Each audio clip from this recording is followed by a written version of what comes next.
Hi, I'm Tammy Pate. I'm from Rygate, Montana. Family is the most important thing to me. It's what my life is all about. I grew up in a ranching family, and that culture is very, very important to me.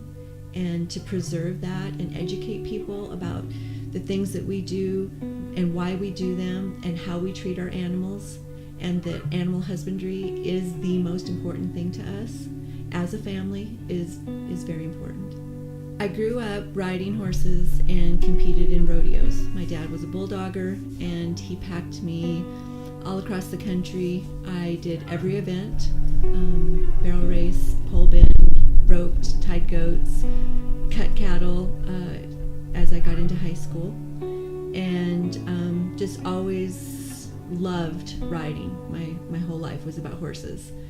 When Kurt and I were first married, he was a rodeo announcer, and we traveled, and I ran barrels, and then we went to work for Sebin Ranch and really found our passion in the ranching industry and horsemanship, and really started studying horsemanship.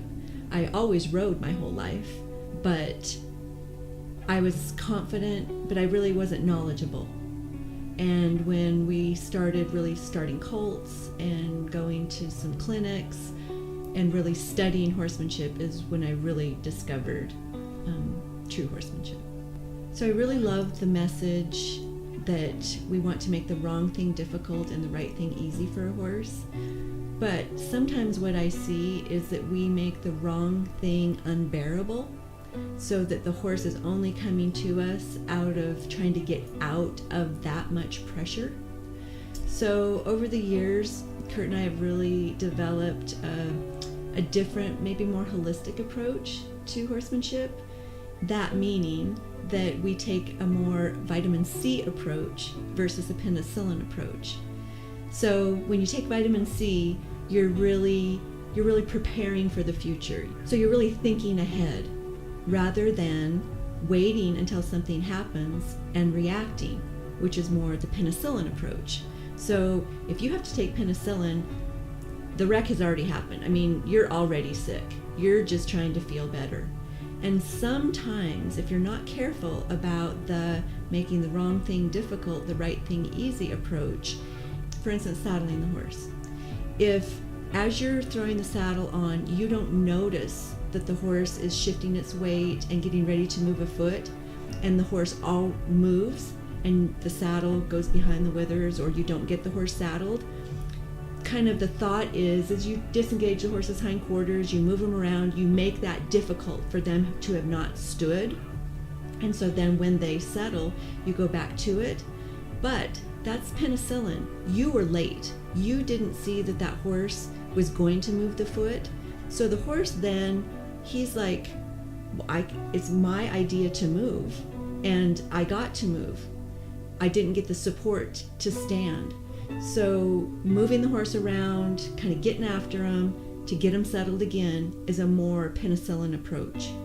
Where if you are a little ahead of the horse and really aware of everything around you, you don't even have to look at the horse's head, but notice if he shifts his weight to move a foot, and it could be as easy as just picking up the halter rope a little bit, or touching the horse on the shoulder and setting the horse back, balanced on all 4 feet. Then that's vitamin C. You stopped it before it happened. And the horse knows, this is, a famous saying, the horse knows when you know, and he knows when you don't know. So if it was his thought to move and you stopped it before it happened, you're communicating with that horse. That's what I think true horsemanship is about, is you are consistent enough in your training that you are saying to your horse, I understand how you think and what you need to do, and I'm there to support you, and I'm going to communicate with you effectively. Horsemanship and yoga, to me, are exactly the same. So the yoga practice is really all about being balanced mentally and physically within yourself, and then totally aware of everything that is happening around you. So it really teaches you to focus on what it is that you're doing. So say, for instance, saddling the horse. I'm focused on saddling the horse, but my peripheral vision and awareness is all around me. I'm aware of my horse, elevating his withers and lifting his head because he sees something. And I don't even have to see his head doing that. But the yoga practice really trains us to be balanced and focusing on what it is we're doing and aware of everything around us. So I think everything is connected, from our thoughts to our nutrition, physical state of being, and it all ties together. So it's very important for me to fuel my body and brain, and so that I can be as physically strong and mentally balanced. So eating properly to support that is very important. And then how it translates to the horse. The beautiful thing about the horse is the horse becomes our legs, right? So that's, I think, why therapeutic riding is so wonderful. You have a challenged physical body or mental, and the horse becomes our legs, they just empower us so much. But for me, if I want to take my horsemanship to the highest level it can be, I want to be as physically fit and mentally fit as I can be. And I think if I'm aware of my mental state of being, my physical balance, if I'm aware of my mental state of being when I go to the horse, if I'm nervous, anxious, if I'm angry, that affects my horse.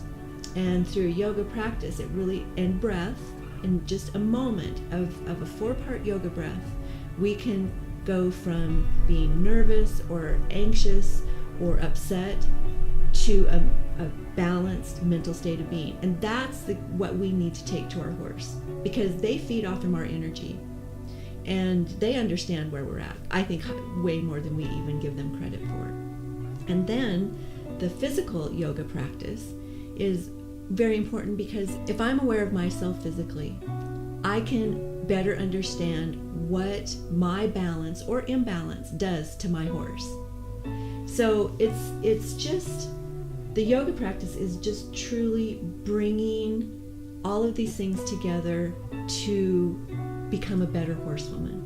So I would just like to share my ideas on horsemanship, on healthy eating, a yoga practice if that's something that interests you, and just maybe a look into our ranch life and our approach to horsemanship.